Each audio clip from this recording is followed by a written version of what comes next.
Hello friends, welcome all of you on quality and facts. दोस्तों, आज की इस वीडियो में हम देखने वाले हैं डॉक्टर बी.आर. अंबेडकर के महत्वपूर्ण विचारों को, और इसके अंदर हम मेनली पॉलिटिकल थॉट्स को देखेंगे। ये कोई एक स्पेसिफिक वीडियो हमारी है जो कि एग्ज़ाम पॉइंट ऑफ व्यू से हमने बनाई है। यहाँ पे अगर मैं चाहता तो बी.आर. अंबेडकर के अलग अलग थॉट्स के ऊपर, like political thoughts, economic thoughts या सोशल थॉट्स के ऊपर अलग अलग वीडियो बना सकते थे, लेकिन यहाँ पे एक ही वीडियो में इसको कवर करने की कोशिश करेंगे और एग्ज़ाम पॉइंट ऑफ व्यू से हमारी ये पूरी वीडियो रहेगी। तो शुरू करते हैं इस वीडियो को। तो सबसे पहले देखिए, कॉन्सेप्ट्स जो इसके अंदर मैं कवर करने वाला हूँ वो है, सबसे पहले इनका जीवन परिचय, अंबेडकर राजनीतिक विचार इनके जो रहे हैं, आर्थिक, वित्तीय और प्रशासनिक विचार भी इनके एक झलक में देखेंगे हम, अधिकारों को लेकर इनके विचार, स्वतंत्रता पर इनके विचार, सामाजिक विचार, अंबेडकर द्वारा चलाए गए विभिन्न आंदोलन, क्योंकि यही ज़्यादातर एग्जाम्स में पूछे जाते हैं, भीमराव अंबेडकर और महात्मा गांधी के विचारों में मतभेद, श्रमिक वर्ग के लिए इनके द्वारा किए गए कार्य, शिक्षा संबंधित विचार, महिलाओं से संबंधित विचार, और लास्ट में देखेंगे संविधान निर्माण में इनकी महत्वपूर्ण जो भूमिका रही है। तो सबसे पहले हम शुरू करेंगे जीवन परिचय के साथ। तो सभी को पता है, डॉक्टर भीमराव अंबेडकर जी का जन्म 14 अप्रैल 1891 को मध्य प्रदेश के महू में एक गरीब अस्पृश्य परिवार में हुआ था। अस्पृश्य आप कह सकते हैं, दलित परिवार में इनका जन्म हुआ था। भीमराव अंबेडकर जी रामजी, मालोजी, सकपाल और भीमाबाई जी के 14वीं ये संतान थे। उनका परिवार मराठी था, जो महाराष्ट्र के रत्नागिरी जिले में स्थित अंबावड़े नगर से संबंधित था। उनके बचपन का नाम रामजी सकपाल था। अब देखिए, उनका बचपन का नाम भी कई बार पूछा जाता है, तो इनका बचपन का नाम था रामजी सकपाल। वे हिंदू महार जाति के थे, जो उस टाइम क्या, आज भी अछूत कहे जाते हैं, यानी इन्हें क्या है, अछूत कहा जाता था। उनकी जाति के साथ सामाजिक और आर्थिक रूप से गहरा भेदभाव किया जाता था। एक अस्पृश्य परिवार में जन्म लेने के कारण उनको अपना बचपन बहुत से कष्टों में बिताना पड़ा। संघर्ष एवं कष्टों की आग में तपकर उन्होंने न केवल स्वयं का विकास किया, वरन भारत के समग्र विकास का वातावरण उन्होंने तैयार किया, जो कि आप देखते हैं उनके थॉट्स के अंदर, उन्होंने जो इंस्टीट्यूशन सुझाए थे उसके अंदर और संविधान के अंदर आप देख सकते हैं। डॉक्टर अंबेडकर के पिता भारतीय सेना की महू छावनी में सूबेदार के पद पर रहे थे। उन्होंने अपने बच्चों को स्कूल में पढ़ने और कड़ी मेहनत करने के लिए हमेशा प्रोत्साहित किया। अपने भाइयों और बहनों में केवल अंबेडकर ही थे जो स्कूल की परीक्षा में उत्तीर्ण हुए और उसके बाद वे बड़े स्कूल पढ़ने जा पाए थे। अपने एक ब्राह्मण शिक्षक महादेव अंबेडकर, जो उनसे विशेष स्नेह रखते थे, उनके कहने पर अंबेडकर ने अपने नाम से सकपाल हटाकर अंबेडकर जोड़ लिया था। तो यहाँ पे ये मोस्ट इम्पोर्टेंट चीज़ आपके सामने है कि इनके एक ब्राह्मण शिक्षक थे, ब्राह्मण शिक्षक जिनका नाम अक्सर पूछा जाता है, ये है महादेव अंबेडकर। इनसे ये बहुत ज़्यादा प्रभावित थे, और ये जो महादेव अंबेडकर इनके ब्राह्मण एक शिक्षक थे, इन्होंने बहुत ज़्यादा प्रोत्साहित किया है अंबेडकर को फर्दर स्टडीज़ के लिए। बड़ौदा गुजरात के अंदर है। बड़ौदा के महाराजा सयाजीराव गायकवाड़ ने भीमराव अंबेडकर को मेधावी छात्र के नाते छात्रवृत्ति देकर 1913 में विदेश से उच्च शिक्षा प्राप्त करने के लिए भेजा। तो आप कई जगह देख रहे हो, यहाँ पे अंबेडकर लिखा है, कई जगह पे अंबेडकर लिखा है, तो ऐसी कोई प्रॉब्लम नहीं है। दोनों अंबेडकर भी इन्हीं को कहा जाता है, अंबेडकर भी। स्पेलिंग का यहाँ पे कोई भी मिस्टेक नहीं है, आप अंबेडकर दोनों कह सकते हैं। उन्होंने अमेरिका में कोलंबिया विश्वविद्यालय में राजनीति विज्ञान, समाजशास्त्र, मानव विज्ञान, दर्शन और अर्थनीति का गहन अध्ययन किया, और वहाँ से डिग्री इन्होंने ये प्राप्त की इन सभी विषयों के अंदर। डॉक्टर अंबेडकर ने अमेरिका में एक सेमिनार में भारतीय जाति विभाजन पर अपना मशहूर शोध पत्र पढ़ा, जिसमें उनके व्यक्तित्व की सर्वत्र प्रशंसा हुई है। तो एक सेमिनार था अमेरिका के अंदर, भारतीय जाति का विभाजन। इस लेख को हम आगे देखेंगे। डॉक्टर अंबेडकर विलक्षण प्रतिभा संपन्न छात्र थे। उन्होंने कोलंबिया विश्वविद्यालय और लंदन स्कूल ऑफ इकोनॉमिक्स दोनों ही विश्वविद्यालयों से अर्थशास्त्र में डॉक्टरेट की उपाधियां प्राप्त की तथा विधि, अर्थशास्त्र और राजनीति विज्ञान में शोध कार्य भी ये करने लगे थे। अपनी आर्थिक ज़रूरतों के लिए जीवन के आरंभिक भाग में वे अर्थशास्त्र के प्रोफेसर रहे और बाद में इन्होंने कुछ टाइम के लिए वकालत भी की थी। उसके बाद आप देखते ये पॉलिटिक्स में भी आए थे और सोशल मूवमेंट के अंदर इनका योगदान रहा था। ठीक है, डॉक्टर अंबेडकर धार्मिक विचारों वाले व्यक्ति थे। अब कुछ लोग बोलते कि नहीं धर्म, रिलीजन से इनका कोई लेना देना नहीं था। ऐसा नहीं है, ये धार्मिक विचारों वाले व्यक्ति थे, नास्तिक ये नहीं थे। जैसे कि भगत सिंह थे उस तरह ये नास्तिक नहीं थे। इसलिए 1956 में इन्होंने हिंदू धर्म को छोड़ा, धर्म को नहीं। तो आप देखते हैं हिंदू धर्म को छोड़ के ये बौद्ध धर्म में गए, मीन्स ये रिलीजन में विश्वास रखते थे। डॉक्टर अंबेडकर की बढ़ती लोकप्रियता और जन समर्थन के चलते 1930-31 में लंदन में आयोजित गोलमेज सम्मेलन में भाग लेने के लिए इन्हें आमंत्रित किया गया और अंबेडकर एकमात्र ऐसे भारतीय नेता थे जिन्होंने तीनों गोलमेज सम्मेलन में भाग लिया। अब आप देखते हो ये जो आपके महात्मा गांधी थे, महात्मा गांधी ने एक गोलमेज सम्मेलन में भाग लिया और दूसरे का उन्होंने बहिष्कार किया था। ठीक है, तो इस तरीके से इन्होंने तीनों गोलमेज सम्मेलनों में भाग लिया था। 1936 में उन्होंने लेबर पार्टी की स्थापना की, जो 1937 में केंद्रीय विधानसभा में 15 सीटें जीतने में सफल रही थी। स्वतंत्र labour party, independence labour party.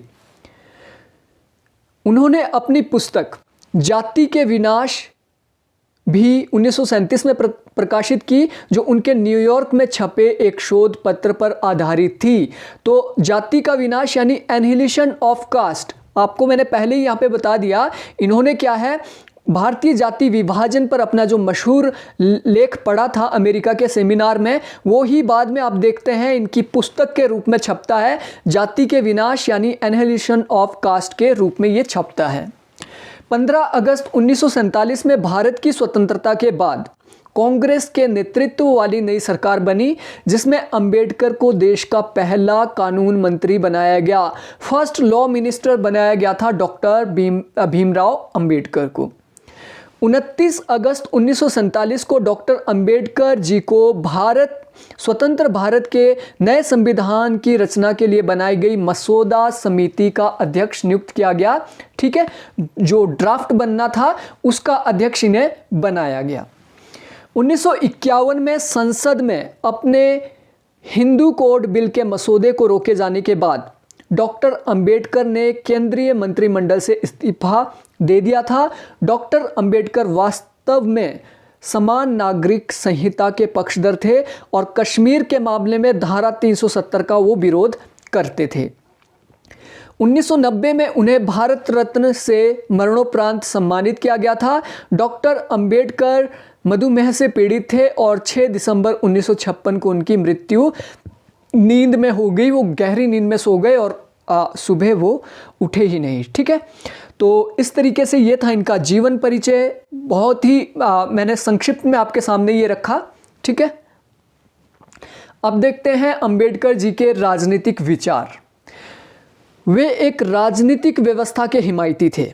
वो एक ऐसी राजनीतिक व्यवस्था के हिमायती थे जिसमें राज्य सभी को समान राजनीतिक अवसर प्रदान दे, ठीक है, अवसर प्रदान करे तथा धर्म, जाति, रंग, लिंग आदि के आधार पर भेदभाव नहीं किया जाए, जो कि इंडिया में हो रहा था। धर्म, जाति, रंग, लिंग आदि के आधार पर कोई भी भेदभाव नहीं होना चाहिए। इस प्रकार का पॉलिटिकल सिस्टम होना चाहिए अंबेडकर के अनुसार। उनका यह राजनीतिक दर्शन व्यक्ति और समाज के परस्पर संबंधों पर बल देता है कि इंडिविजुअल, एक आपका इनका जो ये फिलॉसफी है, पॉलिटिकल फिलॉसफी, ये कहते हैं कि समाज के परस्पर संबंधों पर बल देना पड़ेगा। व्यक्ति भी ज़रूरी है और समाज भी ज़रूरी है, इसलिए समाज इस तरीके का होना चाहिए जो व्यक्तियों के हितों का संरक्षण कर सके। ऐसा नहीं है कि उनके ऊपर कास्ट सिस्टम को थोप दिया और मतलब व्यक्तियों को नीचा करने की कोशिश की गई, ऐसा इसके बिल्कुल वो विरोधी थे। उनका यह दृढ़ विश्वास था कि जब तक आर्थिक और सामाजिक विषमता समाप्त नहीं होगी तब तक जनतंत्र की स्थापना अपने वास्तविक स्वरूप को ग्रहण नहीं कर सकेगी। ठीक है, तो उन्होंने क्या बोला था, अगर आपने लोकतंत्र को सफल बनाना है तो क्या करना पड़ेगा, इकोनॉमिक एंड सोशल इक्वालिटी को आपको लाना पड़ेगा। ठीक है, इकोनॉमिक एंड सोशल इक्वालिटी को लाना पड़ेगा, ये विषमता खत्म करनी पड़ेगी, कास्ट सिस्टम, वर्ण व्यवस्था, सब कुछ ये खत्म करने के पक्ष में थे। ठीक है, उनके अनुसार सामाजिक चेतना के अभाव में जनतंत्र आत्मा विहीन हो जाता है। तो ये क्वेश्चन एक बार पूछा भी गया था कि अंबेडकर के अनुसार किसके बिना जनतंत्र आत्मविहीन हो जाता है, तो ये है सामाजिक चेतना। सोशल जो कॉन्शियसनेस होती है, समाज के बारे में हमारे क्या दायित्व है, समाज को कैसे उन्नति की ओर ले जाया जा सकता है, जब तक ये कॉन्शियसनेस, ये सामाजिक चेतना हमारे अंदर नहीं आएगी तब तक जनतंत्र आत्मा विहीन बनेगा। ऐसे में जब तक सामाजिक जनतंत्र स्थापित नहीं होता है तब तक सामाजिक चेतना का विकास भी संभव नहीं हो पाता। इस प्रकार डॉक्टर अंबेडकर जनतंत्र को एक नवीन पद्धति के रूप में स्वीकार करते हैं। वे व्यक्ति की श्रेष्ठता पर बल देते हैं और सत्ता के परिवर्तन का ये इसको साधन मानते हैं। यानी व्यक्ति क्या है, व्यक्ति श्रेष्ठ है और व्यक्तियों को ही श्रेष्ठता मिलनी चाहिए और व्यक्ति सत्ता का परिवर्तन कर सकते हैं अगर सत्ता हो अन्यायी। ठीक है, वे कहते थे कि कुछ संवैधानिक अधिकार देने मात्र से जनतंत्र की नींव पक्की नहीं होती। यानी कुछ संवैधानिक अधिकार तो आपने दे दिए और उसके बाद आप बोलोगे कि जनतंत्र की नींव पक्की हो गई, ऐसा नहीं है। संवैधानिक अधिकारों से कोई भी जनतंत्र की, लोकतंत्र की, डेमोक्रेसी की नींव पक्की नहीं होती जब तक सोशल इक्वालिटी समाज के अंदर स्थापित नहीं की गई। ठीक है, उनकी जनतांत्रिक व्यवस्था की कल्पना में नैतिकता, सामाजिकता दो प्रमुख मूल्य रहे। उनका जितना भी डेमोक्रेसी के ऊपर जो इन्होंने काम किया वो किया इन्होंने मोरालिटी के ऊपर और जो आपका सोशल एंटिटी, ठीक है, नैतिकता और सामाजिकता, और जिनकी प्रासंगिकता वर्तमान समय में भी बढ़ जाती है। आज भी देखा जाए राजनीति जो है वो नैतिकता के बिना क्या है, जब तक राजनीति के अंदर, डेमोक्रेसी के अंदर नैतिकता नहीं होगी तब तक वो लोगों की भलाई का काम नहीं कर सकता। जब तक उसमें सामाजिकता नहीं होगी, लोग अपने स्वार्थों के आधार पर वहाँ पे काम करते रहेंगे, तब तक डेमोक्रेसी सफल नहीं हो सकती है। आर्थिक, वित्तीय और प्रशासनिक विचार, इनको डिटेल में हम नहीं देखेंगे, ऊपर ऊपर से इनको देखेंगे कि किन किन आधार पर इन्होंने अपने इकोनॉमिक विचार दिए हैं। अर्थव्यवस्था को लेकर डॉक्टर अंबेडकर के महत्वपूर्ण विचार को निम्नलिखित बिंदुओं के तहत देखा जा सकता है। पहली इन्होंने जो बुक लिखी है इकोनॉमी के ऊपर, वो है the problem of the rupee, origin and it's solution. रुपए की समस्या, प्रॉब्लम और उसका समाधान किस तरीके से हो सकता है। इसके अंदर अंबेडकर ने 1800 से लेके 1893 के दौरान, 93 के दौरान विनिमय के माध्यम के रूप में मुद्रा के विकास का परीक्षण किया और उपयुक्त मौद्रिक व्यवस्था के चयन की समस्या की भी व्याख्या की। यानी 1800, आप देखते हैं 1800 अंग्रेजों का ये टाइम पीरियड है। 1800 से 1893 के दौरान किस प्रकार से रुपए की वैल्यू डिसाइड हो रही है, मुद्रा किस तरीके से ये ऊपर नीचे हो रही है, उसके बारे में इन्होंने बोला, और कैसे रुपए को स्टेबल किया जा सकता है, वो विचार इन्होंने यहाँ पे दिए। उसके बाद अंबेडकर ने 1918 में प्रकाशित अपने लेख भारत में छोटी जोत, ये क्वेश्चन कई बार पूछे गए हैं डायरेक्टली, लाइक भारत में छोटी जोत और उसके उपचार, small holding in India and their remedies. ये 1918 में इन्होंने एक लेख लिखा है। अब स्मॉल होल्डिंग का मतलब क्या है? छोटी जोत। जैसे छोटी जोत वाले किसान होते हैं जिनके पास कम लैंड होती है, उनकी भी कुछ समस्याएं होती है क्योंकि पूंजीवाद इतना हावी हो रहा है, जागीरदारी व्यवस्था आप कह सकते हैं इतनी हावी है कि छोटे किसान उसमें बुरी तरीके से मारे जाते हैं। तो इन्होंने कृषि तंत्र का इसमें स्पष्ट अवलोकन किया है कि भारत में कृषि तंत्र कैसा है। उन्होंने भारतीय कृषि तंत्र का आलोचनात्मक परीक्षण करके महत्वपूर्ण परिणाम निकाले जिनकी प्रासंगिकता आज तक बनी हुई है। उनका मानना था कि यदि कृषि को अन्य आर्थिक उद्यमों के समान माना जाए तो बड़ी और छोटी जोतों का भेद समाप्त हो जाएगा, जिससे कृषि क्षेत्र में खुशहाली आएगी। यानी छोटी जोत हो या बड़ी जोत हो, किसी के पास 1 बीघा खेत हो या 50 बीघा खेत हो, सभी को इक्वल ट्रीटमेंट मिलना चाहिए। ठीक है, तो इससे क्या है, कृषि का भेदभाव खत्म हो जाएगा।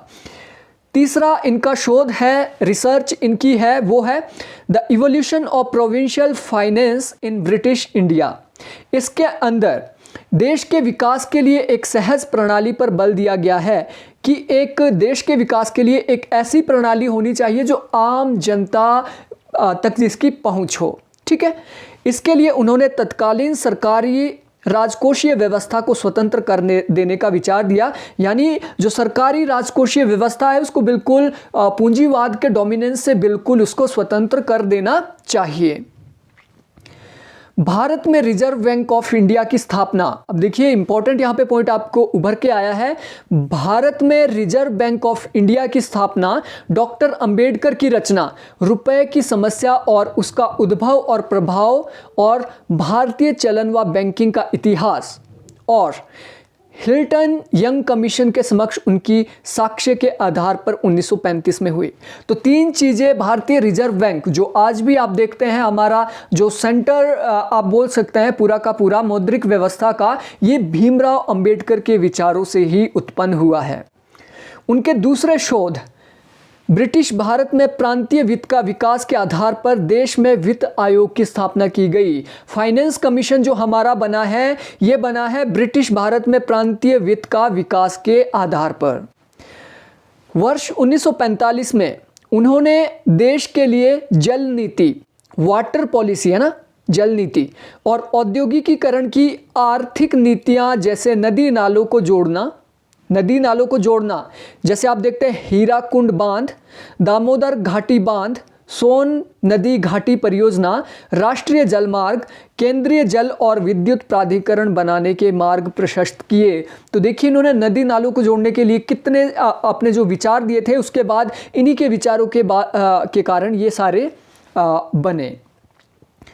वर्ष 1944 में प्रस्तावित केंद्रीय जल मार्ग और सिंचाई आयोग के प्रस्ताव को 4 अप्रैल 1945 को वायसराय की ओर अनुमोदित किया गया और बड़े बांध वाली तकनीकों को भारत में लागू करने हेतु प्रस्तावित किया गया। तो ये थे इनके आर्थिक विचार। अब देखते हैं अधिकारों को लेकर इनके विचार जो अक्सर एग्जाम्स में पूछे जाते हैं। डॉक्टर अंबेडकर अधिकारों के साथ साथ कर्तव्यों पर भी बल देते थे, जैसा कि महात्मा गांधी भी देते थे और अन्य चिंतक भी है जो अधिकारों के साथ साथ कर्तव्यों पर बल देते हैं।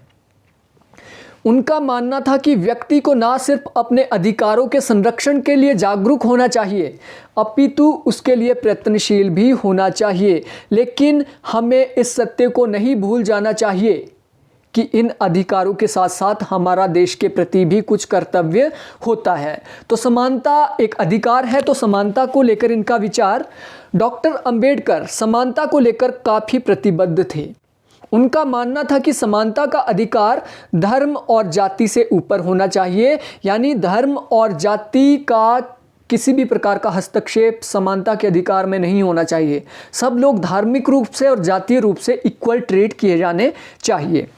प्रत्येक व्यक्ति को विकास के समान अवसर उपलब्ध कराना किसी भी समाज की प्रथम और अंतिम नैतिक जिम्मेदारी होती है। तो विकास के लिए भी समान अवसर प्रदान कराना ये किसकी जिम्मेदारी है? ये भी स्टेट की एक मॉरल यानी नैतिक जिम्मेदारी है। वे मानते थे कि समाज में यह बदलाव सहज नहीं होता है, इसके लिए कई पद्धतियों को अपनाना पड़ता है, जिसका इन्होंने आगे काफ़ी जिक्र किया है। इनके मेथड्स के ऊपर जब हम बात करेंगे तो इन्होंने क्या क्या पद्धतियाँ बताई है इस बदलाव के लिए, वो हम देखेंगे। उनका मानना था कि इसमें कोई दो राय नहीं है कि असमानता प्राकृतिक है, जिसके चलते व्यक्ति, अब देखिए इन्होंने क्लियरली यहाँ पे मेंशन कर दिया था कि इसमें कोई दो राय नहीं है कि जो असमानता होती है समाज में वो प्राकृतिक होती है।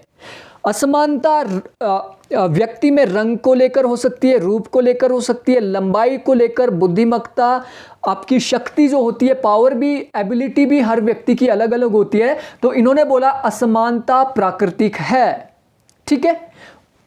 और बुद्धिमत्ता आदि में सब भिन्न भिन्न होते हैं, लेकिन समस्या मानव द्वारा बनाई गई असमानता से है। तो इनको प्राकृतिक असमानता से कोई भी दिक्कत नहीं थी। रंग, रूप, जो आपका लिंग है, आपका आप बोल सकते हैं बुद्धिमत्ता, उसके आधार पे इनको कोई प्रॉब्लम नहीं है, असमानता है, ठीक है। लेकिन इन्होंने उस असमानता को गलत माना है जो वर्ग, रंग, जाति इत्यादि पर आधारित हो, कि रंग, जाति और वर्ग के आधार पे कुछ लोग अपने आप को श्रेष्ठ समझते हैं और संसाधनों पर अपना अधिकार जमाते हैं, ठीक है। यह समानता सभी को समान अवसर उपलब्ध करा सके, इसके लिए शोषित, दबे कुचलों के लिए आरक्षण का प्रावधान किया जाना चाहिए। तो असमानता हालांकि प्राकृतिक है, रंग सबका अलग अलग है, रूप अलग अलग है, हर चीज़ से अलग अलग है इंसान, लेकिन जब उनके ऊपर, जैसे कि मैं तो उच्च जाति से हूं तो मेरा ही उसके ऊपर अधिकार होना चाहिए, इसको इन्होंने गलत माना है। स्वतंत्रता पर इनके विचार। अंबेडकर जी राजनीतिक स्वतंत्रता से ज़्यादा सामाजिक स्वतंत्रता को प्रमुख मानते थे। उनके अनुसार अंग्रेज भारत के लोगों पर कई राजनीतिक जातियाँ करते थे, लेकिन ये जातियाँ जाति प्रथा जो थी उससे ज़्यादा ये नहीं थी। तो कई बार ये क्वेश्चन आता है डिस्प्यूटेड पर्सनैलिटी के तौर पे, आप यहाँ पे अंबेडकर जी को देखते हैं और क्वेश्चन हमेशा उठाया जाता है कि अंबेडकर जी ने तो कभी भी उपनिवेशवाद के खिलाफ डायरेक्टली नहीं बोला, ठीक है। कुछ लोग बोलते हैं कि अंबेडकर जी तो उस टाइम भी दलितों के लिए ही लड़ रहे थे, वो थोड़ी आज़ादी के लिए लड़ रहे थे। तो बेसिक जो इसके पीछे कॉन्सेप्ट है, उनका मानना था अंग्रेज़ों से पहले भी यहाँ पे जो निम्न जाति के लोग थे, दलित थे, आदिवासी थे, पिछड़े थे, स्वतंत्रता से पहले, अंग्रेज़ों से पहले भी उन लोगों का शोषण हो रहा था। तो उसकी क्या गारंटी है जब इंडिया इंडिपेंडेंट हो जाएगा उसके बाद उनका शोषण नहीं होगा। इसलिए उन्होंने बोला कि सबसे पहले हमें क्या है, सामाजिक स्वतंत्रता की ज़रूरत है। जब सामाजिक स्वतंत्रता मिल जाएगी, धर्म के आधार पर, जाति के आधार पर सभी लोग इक्वल ट्रीट किए जाएंगे, उनका शोषण नहीं होगा, उसके बाद ही हमें राजनीतिक स्वतंत्रता की ज़रूरत पड़ेगी, ठीक है। पहले तो लोग बोलते हैं ना कि पहले तो लोग अपने जूते चप्पल तक ही सोचते हैं, पॉलिटिक्स की तो बाद की बात होती है, ठीक है। हिंदू धर्म में स्वतंत्र सोच के लिए विकास की कोई गुंजाइश नहीं है, ये मानना था BR अम्बेडकर का कि हिंदू धर्म में स्वतंत्र सोच के लिए कोई भी गुंजाइश नहीं रखी जाती है, क्योंकि हिंदू धर्म क्या है, पुराने जो आपके ग्रंथ है उसी के आधारों पे चलता है और उसमें किसी भी प्रकार का परिवर्तन वो नहीं चाहते हैं। मुझे वह धर्म पसंद है जो स्वतंत्रता, समानता और बंधुत्व सिखाता है, ये फेमस कोटेशन इनकी है। मुझे वह धर्म पसंद है जो स्वतंत्रता, समानता और बंधुत्व सिखाता है, और ये इन्हें मिला बुद्ध धर्म के अंदर, बौद्ध धर्म के अंदर, इसलिए इन्होंने बौद्ध धर्म 1956 में अपना लिया था। सामाजिक समानता के बिना स्वतंत्रता निरर्थक है, यानी पहले आपको सामाजिक समानता मिलनी चाहिए, उसके बाद स्वतंत्रता। मानसिक स्वतंत्रता सभी प्रकार की स्वतंत्रता से श्रेष्ठ है और यह शिक्षा से ही प्राप्त की जा सकती है। तो ये कोटेशन भी कई बार पूछी गई है कि किसने कहा कि मानसिक स्वतंत्रता सभी प्रकार की स्वतंत्रता से श्रेष्ठ है और ये शिक्षा से प्राप्त की जा सकती है। सामाजिक विचारों का अगर इनका हम अध्ययन करें तो कम से कम 8-10 लेक्चर सामाजिक विचारों पर ही लग जाएंगे, लेकिन यहाँ पे हम बिल्कुल संक्षिप्त में इनके सामाजिक विचारों को देखते हैं। अंबेडकर जी का संपूर्ण जीवन भारतीय समाज में सुधार के लिए समर्पित था। उन्होंने प्राचीन भारतीय ग्रंथों का विशद अध्ययन कर यह बताने की भी चेष्टा की कि भारतीय समाज में वर्ण व्यवस्था, जाति व्यवस्था तथा अस्पृश्यता का प्रचलन समाज में कालांतर में आई विकृतियों के कारण उत्पन्न हुई है, ना कि यहाँ के समाज में ये प्रारंभ से विद्यमान थी। तो आप देखते हैं हु वर शूद्रा, इन्होंने एक बुक लिखी है, ठीक है। तो उसमें इन्होंने बोला कि जो शूद्र है, शूद्र पहले ये जो 4 वर्णों की बात ब्राह्मण करते, ऐसा नहीं है। पहले सिर्फ 3 ही वर्ण थे। चौथा वर्ण की उत्पत्ति कैसे हुई? जब इन लोगों, ये जो 3 वर्ण हैं, उन्होंने अपने कर्तव्यों का पालन नहीं किया, इंटरकास्ट जब उन्होंने मैरिज की, तभी शूद्र वर्ण आता है। तो शूद्र वर्ण को इन्होंने बोला ये भी क्षत्रियों, ब्राह्मणों और वैश्यों में से निकले हुए लोग हैं। ये कोई अलग से जो कॉन्सेप्ट दिया जाता था मनुस्मृति के अंदर कि एक सिर से निकला, एक भुजाओं से, एक आपके पेट से और एक पैरों से, ये कॉन्सेप्ट तो गलत है ही है, लेकिन जो इसको सही ठहराने की कोशिश की जाती है वो भी गलत है। 4 वर्ण पहले से मौजूद नहीं थे, ठीक है। अंबेडकर ने वर्ण व्यवस्था को अवैज्ञानिक, अत्याचारपूर्ण, संकीर्ण तथा गरिमाहीन बताते हुए इसकी कटु आलोचना की। तो यहाँ पे गांधी और अंबेडकर के बीच बहुत ज़्यादा मतभेद था। गांधी जहाँ पे वर्ण व्यवस्था को बनाए रखने के पक्षधर थे, अंबेडकर ने वर्ण व्यवस्था को बिल्कुल ख़त्म करने की बात की थी। अंबेडकर का मत था कि समूह तथा कमज़ोर वर्गों में जितना उग्र संघर्ष भारत में है, विश्व में इतना किसी भी देश में नहीं है। यानी संघर्षों के जो संघर्ष होता है वो किसके मध्य है?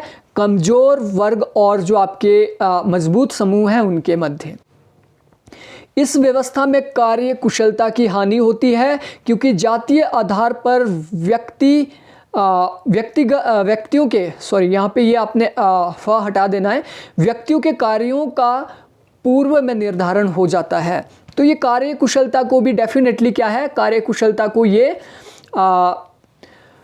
प्रोत्साहित नहीं करती, क्योंकि पहले ही 4 वर्ण बोल दिए कि भैया आपने ये काम करना, आपने ये काम करना, आपने ये काम करना। अब यहाँ से दलित चाहे मुझे तो टीचिंग करनी है, तो ये पॉसिबल नहीं है, क्योंकि हमारे हिंदू धर्म के ग्रंथों में ये खिलाफ है। क्योंकि दलित तो संस्कृत लिटरेचर इवन अगर उन्होंने सुन भी लिए तो कान में शीशे पिघला दिए जाएंगे, ठीक है, और ये कभी राजपाट नहीं कर सकते। तो इस तरीके की मनुस्मृति के अंदर बातें थी, इसको लेके उन्होंने मनुस्मृति दहन किया था, मनुस्मृति को इवन जलाया तक था, ठीक है। अंबेडकर का मत इस अंतरजातीय विवाह इस व्यवस्था में निषेध होती है। तो सभी को पता है, इंडिया में सब रह रहे हैं, सभी को पता है कि जाति व्यवस्था और वर्ण व्यवस्था की क्या क्या बुराइयां हैं। इसमें इंटरकास्ट मैरिज भी निषेध है मनुस्मृति के अनुसार। सामाजिक विद्वेष और घृणा के प्रसार से इस व्यवस्था को बल मिला है, ठीक है। सामाजिक विद्वेष है, यानी आपको क्या है, अपर कास्ट को हमेशा शूद्र के ऊपर क्या है, लोअर कास्ट के ऊपर क्या है, आपको शासन करना है, ठीक है। तो इस तरीके से उसमें बात की गई थी। इन भेदभावों के खिलाफ व्यापक आंदोलन शुरू करने का फैसला उन्होंने किया। उन्होंने सार्वजनिक आंदोलनों और जुलूसों के द्वारा पेयजल के सार्वजनिक संसाधन समाज के सभी लोगों के लिए खुलवाने के लिए ही अछूतों को भी मंदिरों में प्रवेश दिलाने के लिए इन्होंने कई संघर्ष किए। लाइक आप देखते हैं जो चाबहार तालाब सत्याग्रह था, तो तालाबों से पानी लेने की अनुमति लोअर कास्ट को नहीं थी, तो वो दिलाने की कोशिश की। कालाराम मंदिर टेम्पल इंसिडेंट आप देखते हैं, सत्याग्रह आप देखते हैं, तो मंदिरों में भी प्रवेश दिलाने की इन्होंने बात की। तो आज के अगर आप दलित मूवमेंट की बात करें तो वो काफ़ी ज़्यादा उग्र हो गया है। अब अंबेडकर जी का जो मानना था, उनका मानना था कि मंदिरों में दलितों का प्रवेश होना चाहिए। आज का रेडिकल दलित आप मूवमेंट देखें तो आज के जो रेडिकल दलित मूवमेंट है वो बोलते कि मंदिर वाय मंदिर, आप क्यों मंदिर में जाओगे जब आपका शोषण ही मंदिर के आधार पे किया जा रहा है, तो आप मंदिर में जा रहे हो, आप बेवकूफ़ है। इवन आज के रेडिकल जो दलित मूवमेंट है वो बोलते हैं कि जो मंदिर में दलित प्रवेश कर रहे हैं, जिनको वहाँ पे मारा जा रहा है, अपमान उनका किया जा रहा है, ठीक किया जा रहा है उनके साथ, ठीक है। तो इस तरीके से आज का बिल्कुल रेडिकल हो गया। लेकिन उस टाइम अंबेडकर रिलीजियस एक व्यक्ति हुआ करते थे। महिलाओं से संबंधित इनके विचार, तो बेसिकली अंबेडकर को जाना जाता है 3 इनके विचारों के लिए। तीन कैटेगरी में इनके विचार डिवाइड किए जा सकते हैं। पहला इनका विचार है दलितों के लिए, दलित उत्थान के लिए। दूसरे ये जाने जाते हैं महिला वर्ग के लिए, ठीक है, महिला उत्थान के लिए। और तीसरा इनका विचार जाना जाता है मजदूरों के लिए, ठीक है, मजदूरों के लिए, लेबरर के लिए, ठीक है। तो तीन प्रकार के विचार बेसिकली इन्होंने रखे। तो महिलाओं से संबंधित इनके विचार देखते हैं। डॉक्टर अंबेडकर भारतीय समाज में स्त्रियों की हीन दशा को लेकर काफ़ी चिंतित थे, क्योंकि हिंदू धर्म के अंदर क्या है, स्त्रियों के ऊपर कई प्रकार के प्रतिबंध लगाए जाते हैं, कई प्रकार का उनका शोषण किया जाता है। उनका मानना था कि स्त्रियों के सम्मानपूर्वक तथा स्वतंत्र जीवन के लिए शिक्षा बहुत ही ज़्यादा महत्वपूर्ण है। तो स्त्रियों तक शिक्षा का प्रसार होना चाहिए। हर एक लेडी को क्या है, आपको शिक्षित करना पड़ेगा, हर एक गर्ल को आपको शिक्षित करना पड़ेगा।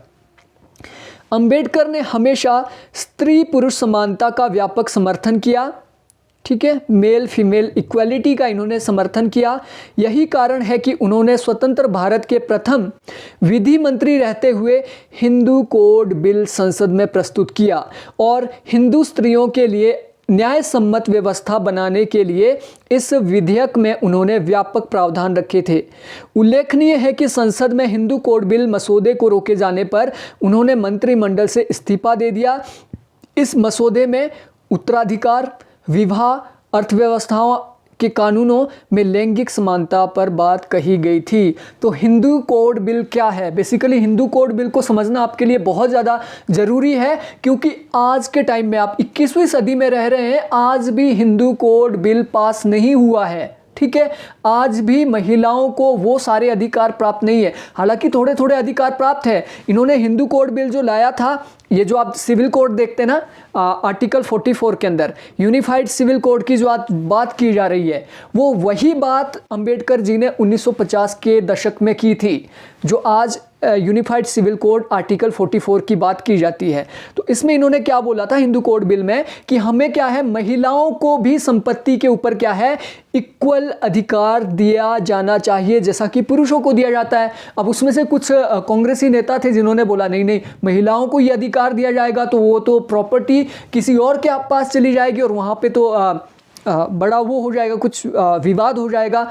विवाह से रिलेटेड जो आपके कानून थे कि विवाह के बाद जो स्त्री है पुरुष के घर जाएगी और वहाँ पे क्या क्या उसके अधिकार है, वो बिल्कुल भी सुनिश्चित नहीं किए गए थे, वो मनुस्मृति के आधार पे ही चल रहा था। तो इसमें चेंज करने की बात की थी। अर्थव्यवस्था के कुछ कानून थे जिसमें उन्होंने इक्वालिटी की बात की थी, कि अर्थव्यवस्था का मतलब है, आप देखते हैं जितने बड़े बड़े ढाबे हैं, जितने बड़े बड़े आपके रेस्टोरेंट हैं, या फिर खाने से रिलेटेड जितने भी काम हैं, वो क्या है, उसके ऊपर एक कंट्रोल है, जिसे आप ब्राह्मण समाज कह सकते हैं, शर्मा भोजनालय, ठाकुर भोजनालय, ये भोजनालय, ठीक है। इस तरीके से बहुत सारे काम ऐसे हैं जो कि जाति के आधार पर किए जाते थे। तो उस अर्थव्यवस्था में भी इन्होंने इक्वालिटी की बात की थी कि अगर कोई इस तरीके का काम करना चाहे तो उसे नहीं रोका जाना चाहिए। और लैंगिक समानता की इन्होंने बात की थी, मेल और फीमेल भी अगर ये सारे काम करना चाहे तो दोनों को इक्वल ट्रीटमेंट मिलना चाहिए।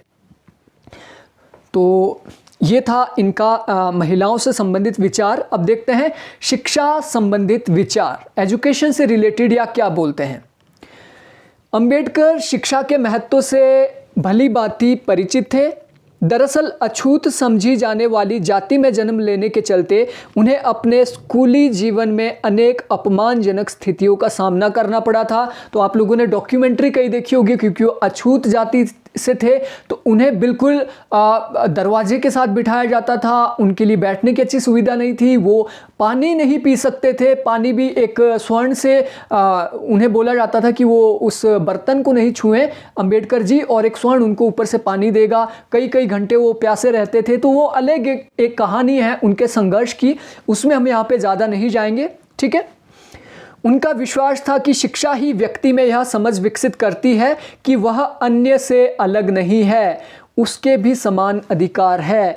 तो रियलिटी में अगर बताऊं तो ये सच बात है। हमारे गांव के जितने भी बड़े बुजुर्ग हैं जो ज़्यादा पढ़े लिखे नहीं हैं, तो हमेशा हाथ जोड़कर रहते हैं। उच्च कास्ट जो होती है, हाई कास्ट होती है, लोअर कास्ट वाले लोग हमेशा हाथ जोड़ के कि ये तो भगवान की देन है, ऐसा है वैसा, लेकिन जब शिक्षा आपके पास पहुंचती है तो आप इसमें डिस्टिंग्विश कर सकते हैं अंतर, ठीक है, कि ये क्या सिस्टम है। उन्होंने एक ऐसे राज्य के निर्माण की बात रखी जहां संपूर्ण समाज शिक्षित हो, पूरा समाज शिक्षित होना चाहिए, उसमें कास्ट के आधार पे, लिंग के आधार पे किसी भी प्रकार का भेदभाव नहीं होना चाहिए। वे मानते थे कि शिक्षा ही व्यक्ति को अंधविश्वास, झूठ और आडंबर से दूर कर सकती है। शिक्षा का उद्देश्य लोगों में नैतिकता, जन कल्याण की भावना विकसित करना होना चाहिए। शिक्षा का स्वरूप ऐसा होना चाहिए जो विकास के साथ साथ चरित्र निर्माण में भी योगदान दे सके। उल्लेखनीय है कि अंबेडकर के शिक्षा संबंधित विचार आज शिक्षा प्रणाली के आदर्श रूप माने जाते हैं। उन्हीं के विचारों का प्रभाव है कि आज संविधान में शिक्षा के प्रसार में जातिगत, भौगोलिक, आर्थिक असमानताएं बाधक ना बन सके। इसके लिए मूल अधिकार के अनुच्छेद 21A के तहत शिक्षा के अधिकार का प्रावधान किया गया है, जो उनकी प्रासंगिकता को वर्तमान परिप्रेक्ष्य में प्रमाणित करती है। श्रमिक वर्ग के लिए उनके काम, मैंने आपको बोला दलित, महिला और श्रमिक के लिए इन्होंने बेसिकली काम किया है। बाबा साहेब सिर्फ अछूतों महिलाओं के ही अधिकारों के नहीं बल्कि संपूर्ण समाज के पुनर्निर्माण के लिए भी प्रयासरत रहे हैं। उन्होंने मजदूर वर्ग के कल्याण के लिए उल्लेखनीय काम किए हैं। पहले मजदूरों से प्रतिदिन 12 से 14 घंटे काम लिया जाता था। अब अंग्रेज़ों की अगर हम बात करें, अंग्रेज़ों के टाइम में तो 16-16 घंटे काम लिया जाता था, लेकिन धीरे धीरे क्या है उसमें परिवर्तन किया गया, उनकी स्थिति में सुधार करने की कोशिश की गई, लेकिन फिर भी 12 से 14 घंटे काम लिया जाता था और इन्हीं के प्रयासों के चलते इसे प्रतिदिन 8 घंटे किया गया। तो अंबेडकर जी का ही यह सुझाव था कि 8 घंटे से ज़्यादा मजदूरों से काम नहीं लिया जाए, तो ये अधिनियम पारित किया गया। मजदूरों के लिए इंडियन ट्रेड यूनियन अधिनियम, औद्योगिक विवाद अधिनियम तथा मुआवजा आदि से भी सुधार हुए। तो ट्रेड यूनियन होनी चाहिए, औद्योगिक विवाद से रिलेटेड अधिनियम होने चाहिए, मजदूरों की समस्याएं सुनी जानी चाहिए। उसके लिए जितने अधिनियम बने हैं वो अंबेडकर के विचारों से ही निकले हैं, ठीक है। उन्होंने मजदूरों को राजनीति में सक्रिय भागीदारी लेने के लिए प्रेरित किया कि मजदूर भी आगे आके क्या कर सकते हैं, इस तरीके से अपने हितों के लिए वो पॉलिटिक्स में ज़रूर भाग उन्हें लेना चाहिए। वर्तमान के लगभग ज़्यादातर श्रम कानून बाबा साहेब के ही बनाए हुए हैं, जो उनके विचारों को जीवंतता प्रदान करते हैं। तो ये था इनका श्रमिक के लिए। अब देखते हैं गांधी और अंबेडकर के बीच मतभेद, किन किन मुद्दों को लेकर इनके बीच मतभेद था। महात्मा गांधी और बाबा साहब अंबेडकर के अनेक मुद्दों पर एक जैसे विचार रहे हैं। बहुत से मुद्दे थे जिसके ऊपर एक जैसे विचार हैं, लेकिन इसके बावजूद उनके मतभेद रहे हैं। जैसे कि ग्रामीण भारत को लेकर इनका विवाद रहा है। ग्रामीण भारत में गांधी जी कहते थे, गांधी जी का कहना था कुटीर उद्योगों के ऊपर आधारित होना चाहिए, लेकिन अंबेडकर जी वहाँ पे बड़ी इंडस्ट्री के भी समर्थन में थे, ताकि वहाँ पे एक डेवलपमेंट हो पाए सोसाइटी की, ठीक है। जाति प्रथा से रिलेटेड, छुआछूत के मुद्दों पर अंबेडकर और गांधी जी के विचार एक दूसरों के ये विरोधी बने रहे। हालांकि दोनों की कोशिश देश को सामाजिक न्याय और एकता प्रदान करने की थी और दोनों ने इन उद्देश्यों को प्राप्त करने के लिए अलग अलग मार्ग भी बतलाए हैं। गांधी जी के मुताबिक यदि जाति व्यवस्था से छुआछूत जैसे अभिशाप को बाहर कर दिया जाए तो पूरी व्यवस्था समाज के हित में काम कर सकती है। गांधी जी के विपरीत अंबेडकर ने जाति व्यवस्था को पूरी तरीके से नष्ट करने का मत रखा। अंबेडकर के मुताबिक जब तक समाज में जाति व्यवस्था मौजूद रहेगी तब तक छुआछूत जैसे अभिशाप नए नए रूपों में पनपते रहेंगे। गांधी जी ने पूर्ण विकास के लिए लोगों को गांव का रुख करने की वकालत की। गांधी जी के मुताबिक देश की इतनी बड़ी जनसंख्या का पेट सिर्फ इंडस्ट्री या फैक्ट्री के जरिए नहीं भरा जा सकता है। तो गांधी जी ने क्या किया, पूर्ण विकास के लिए लोगों को क्या बोला कि गांव की ओर जाओ और वहाँ पे कृषि उत्पादन आप कीजिए, ठीक है।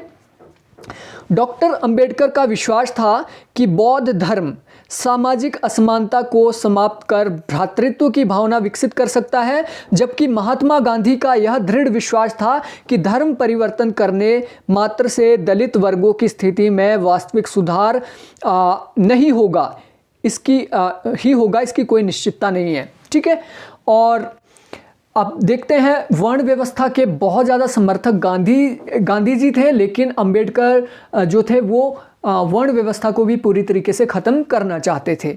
लास्ट इनके बीच जो टकराव था वो आप देख सकते हैं, दलितों के लिए जो अलग प्रतिनिधित्व की बात की थी डॉक्टर BR अम्बेडकर ने, जिससे रिगार्डिंग पूना समझौता हुआ। जब अलग प्रतिनिधित्व दलितों को मिल भी गया था 1931 में, तो उसके बाद क्या है, गांधी जी आमरण अनशन पर बैठ गए और जिसके चलते ये प्रतिनिधित्व की व्यवस्था वापस लेनी पड़ी। तो ये थे टकराव अंबेडकर और गांधी जी के विचारों में। अंबेडकर द्वारा चलाए गए विभिन्न आंदोलन, ये कई बार क्वेश्चन में पूछे जाते हैं, कई बार ये अरेंज करने के लिए पूछे जाते हैं, कई बार आपसे पूछा जाता है कि किस आंदोलन के साथ BR अम्बेडकर जुड़े थे या नहीं जुड़े थे। तो देख लेते हैं। मानवाधिकार जैसे दलितों एवं दलित आदिवासियों के मंदिर प्रवेश, पानी पीने, छुआछूत, जाति पाति, ऊंच नीच जैसी सामाजिक कुरीतियों को मिटाने के लिए किए गए कार्य। तो जैसा कि मैंने आपको पहले ही बोला था, 1927 में इन्होंने मनुस्मृति दहन की, मनुस्मृति को इन्होंने आग लगा दी, इसे इनइक्वालिटी का एक दस्तावेज कहते हुए उसमें आग लगा दी और एक भारत के लिए संविधान बनाने की इन्होंने मांग उठाई। उसके बाद महाड़ सत्याग्रह आप देखते हैं, महद सत्याग्रह। अब यहाँ पे कंफ्यूज आपने नहीं होना है, कई जगह महद सत्याग्रह लिखा होगा, महद। ठीक है, अब ये महाड़ सत्याग्रह और महद सत्याग्रह एक ही चीज़ है, इसमें कंफ्यूज नहीं होना है आपको। ठीक है, तो महाड़ सत्याग्रह 20 मार्च 1927 में शुरू किया था, 1928 तक ये चला था। उसके बाद नासिक सत्याग्रह या कालाराम मंदिर प्रवेश सत्याग्रह, ये 2 मार्च 1930 को इन्होंने किया। तो ये क्रम में लगाने के लिए भी कई बार पूछे गए हैं। उसके बाद येवला की गर्जना जैसे आंदोलन 1935 के अंदर इन्होंने चलाए।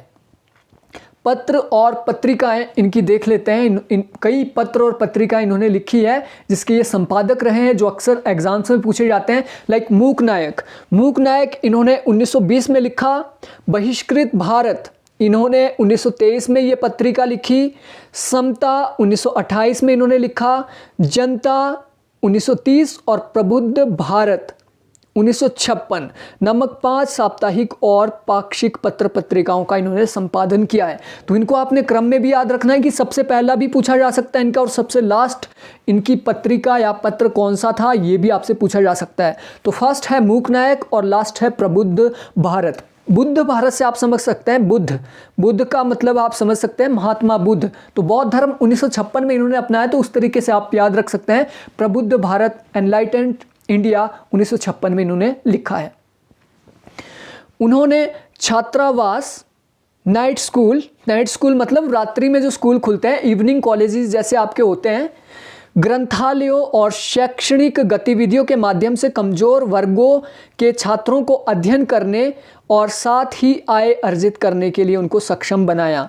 तो आप जो एक कॉन्सेप्ट देखते हैं जो कि आपका रिलेटेड है इवनिंग कॉलेज से रिलेटेड, क्योंकि दिन के टाइम में वो काम करेंगे, अपने खेतों का काम करेंगे या जो भी उनका व्यवसाय है, और रात के इवनिंग के टाइम में वो पढ़ाई कर सकेंगे। तो ये विचार इन्होंने ही दिया है। सन 1945 में उन्होंने अपनी पीपल्स एजुकेशन सोसाइटी के जरिए मुंबई में सिद्धार्थ महाविद्यालय, तो ये भी पूछा जाता है कि who is related with Siddharth college, तो ये महात्मा गांधी ने शुरू किया था, तथा औरंगाबाद में मिलिंद विश्वविद्यालय की स्थापना की। तो 2 विश्वविद्यालय महाविद्यालयों के साथ इनका संबंध है, सिद्धार्थ महाविद्यालय और मिलिंद महाविद्यालय। हिंदू विधिक संहिता के जरिए महिलाओं को तलाक, संपत्ति में उत्तराधिकार आदि प्रावधान कर उनके कार्यान्वयन के लिए उन्होंने संघर्ष किया। तो हालांकि हिंदू कोड बिल पास नहीं हो पाया, लेकिन उसमें से कुछ एक पार्ट को लागू किया गया। आप देखते हैं इंदिरा गांधी के टाइम पे सबसे पहले महिलाओं को उत्तराधिकार में अधिकार मिला है। तो इंदिरा गांधी के टाइम में ये काफ़ी लेट मिला है, लेकिन विचार यहीं से आपका उत्पन्न हुआ था। अब देखते हैं इनके प्रमुख राजनीतिक संगठन, इन्होंने कौन कौन से राजनीतिक संगठन बनाए हैं। तो बहिष्कृत हितकारिणी सभा, बहिष्कृत भारत में कंफ्यूज नहीं होना, वो मैगजीन है। बहिष्कृत हितकारिणी सभा इन्होंने 1924 में बनाई। समता सैनिक दल, अब समता न्यूज़पेपर भी है, और समता सैनिक दल इन्होंने बनाया 1926 में। स्वतंत्र लेबर पार्टी यानी इंडिपेंडेंट लेबर पार्टी इन्होंने 1936 में बनाई। अनुसूचित जाति फेडरेशन, शेड्यूल कास्ट फेडरेशन, एक दल इन्होंने 1942 में बनाया। और भारत की बौद्ध सोसाइटी इन्होंने बनाई 1955 में। और भारतीय रिपब्लिकन पार्टी इन्हीं के आदर्शों पे बनी है मरणोपरांत 1956 में। लेकिन ये रिलेटेड किससे हैं? अंबेडकर की अंतिम पार्टी अगर पूछा जाए आपसे तो वो है भारतीय रिपब्लिकन पार्टी, क्योंकि उसकी विचारधारा फाउंडेशन इन्होंने ऑलमोस्ट रख दी थी। ठीक है, विचारधारा की जो फाउंडेशन है बौद्धिक जन उसके माने जाते हैं, हालांकि बना इनकी मृत्यु के बाद ये है। तो लास्ट इनका रिपब्लिकन पार्टी ही है। अब देखते हैं संविधान निर्माण, बहुत ही संक्षिप्त में देखेंगे, संविधान की डिबेट में हम नहीं जाएंगे यहाँ पे, क्योंकि बहुत ज़्यादा बड़ा ये लेक्चर हो जाएगा। अंबेडकर जी को प्रारूप समिति का अध्यक्ष बनाया गया था, जो ड्राफ्ट कमेटी थी उसके ये अध्यक्ष थे, जिसकी वजह से इन्हें भारतीय संविधान का पिता कहा जाता है। क्योंकि जो ड्राफ्ट कमेटी है, ड्राफ्ट किया जाता है कि ये चैप्टर इसके अंदर होंगे, ये विषय इसके अंदर होंगे, ये शेड्यूल होंगे, सारा का सारा क्या है, ड्राफ्ट कमेटी ने वो बनाया है, इसलिए इसके अध्यक्ष कहे जाने की वजह से भारतीय संविधान का पिता इन्हें कहा जाता है। उन्होंने समता, समानता, बंधुता एवं मानवता पर आधारित भारतीय संविधान को 2 साल 11 महीने और 18 दिन में तैयार करने में अपना अहम कार्य किया। तो यहाँ पे मैं ये नहीं बोल रहा हूँ कि अंबेडकर जी ने अकेले वो संविधान बनाया है, बहुत से जितने भी उसके संविधान सभा के सदस्य थे सभी का योगदान है, ठीक है, लेकिन उसमें इनका भी एक महत्वपूर्ण योगदान रहा है। साल 1951 में महिला सशक्तिकरण का हिंदू संहिता विधेयक पारित करवाने के प्रयास और पारित ना होने पर स्वतंत्र भारत के प्रथम कानूनी जो ये कानून मंत्री थे, प्रथम विधि मंत्री थे, उस पद से इन्होंने इस्तीफा दे दिया था हिंदू कोड बिल के कारण। निर्वाचन आयोग, योजना आयोग, वित्त आयोग, महिला पुरुष के लिए समान नागरिक संहिता, राज्य पुनर्गठन, राज्य नीति के निर्देशक तत्व, मौलिक अधिकार, मानवाधिकार, निर्वाचन आयुक्त और सामाजिक आर्थिक शैक्षणिक एवं विदेश नीति इन्होंने बनाई है, जिनके अंदर इनका महत्वपूर्ण योगदान माना जाता है। उन्होंने विधायिका, कार्यपालिका, न्यायपालिका में SC ST लोगों की सहभागिता सुनिश्चित की। तो हालांकि न्यायपालिका में तो रिजर्वेशन आपको डायरेक्टली नहीं मिलेगा, लेकिन आप विधायिका, कार्यपालिका के अंदर देखते हैं राष्ट्रपति भी को भी वहाँ पे कोटा मिलना चाहिए, जो आप देखते हैं कि अभी शेड्यूल कास्ट से राष्ट्रपति बने हैं। विधायिका में आप देखते हैं SC ST को रिजर्वेशन मिला है, उसमें आप देखते हैं 84 सीट्स जो SC को मिली है और ST को भी वहाँ पे सीट्स मिली है। टोटल आपकी 131 सीट्स रिजर्व है। तो रिजर्वेशन की इन्होंने बात की थी। तो ये था पूरा का पूरा लेक्चर डॉक्टर BR अंबेडकर के ऊपर। हालांकि इसमें बहुत कुछ हम कवर कर सकते थे, लेकिन इनसे रिलेटेड जितने भी फैक्ट्स बच गए हैं ऑलमोस्ट मैंने कवर कर लिए, लेकिन बहुत से फैक्ट ऐसे जो बचते हैं वो 1 लाइनर क्वेश्चन के अंदर पूरे के पूरे कवर है। 1 लाइनर की जो मेरी सीरीज़ है 5000 क्वेश्चन की, वो ऑलरेडी मैं अपलोड कर चुका हूँ अपनी एप्लीकेशन पे, क्वालिटी एंड फैक्ट्स पे, तो वहाँ पे आप उसको देख सकते हैं, ठीक है। So thank you friends, thank for watching.